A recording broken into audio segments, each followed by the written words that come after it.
அதுல ஒரு இடத்துல சொல்லுவோம், சொல்லாம ரமேஷன்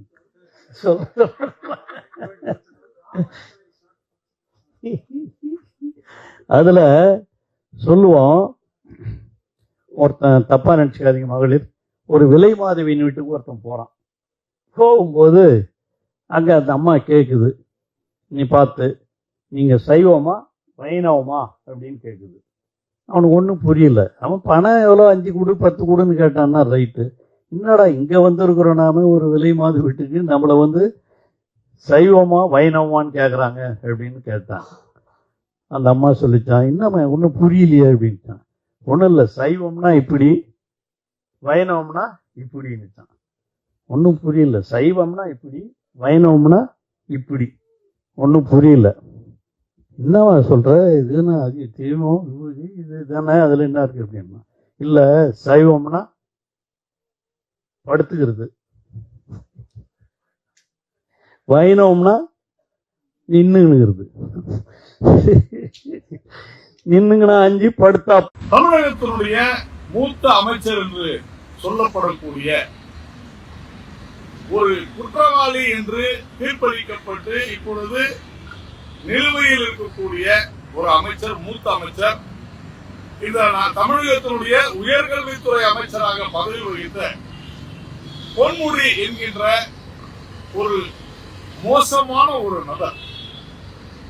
நான் இதை பேசும் பொழுது இதைவிட தரக்குறைவாக என்னால் பேச முடியும். ஆனாலும் என்னுடைய அந்த உணர்ச்சிகளை, உணர்வுகளை அடக்கிக் கொண்டு பேசுகிறேன்.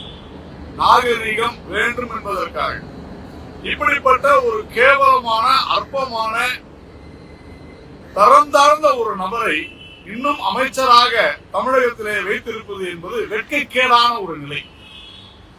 உண்மையிலேயே தமிழக பெண்கள் மீது மிக மோசமான அவதூறை அள்ளி வீசி இருக்கிறார் அமைச்சர் பொன்முடி.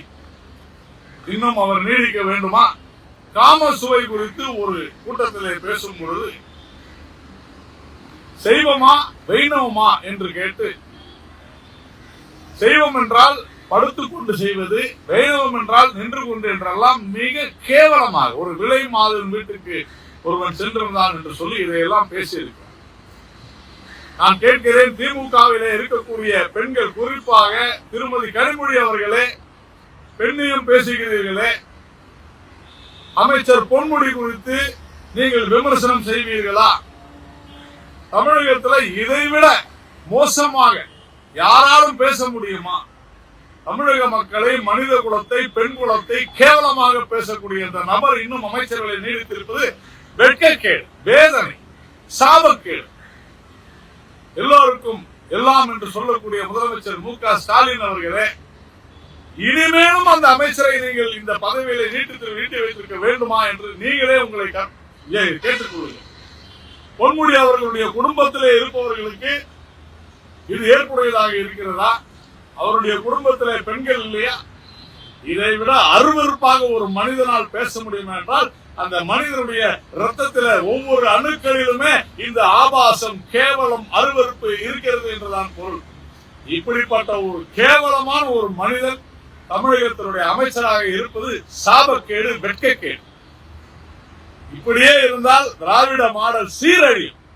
உடனடியாக பொன்முடியை கைது செய்ய வேண்டும் முதலமைச்சர் ஸ்டாலின் அவர்களே. அவரை அமைச்சர் பதவியிலிருந்து நீக்க வேண்டும்.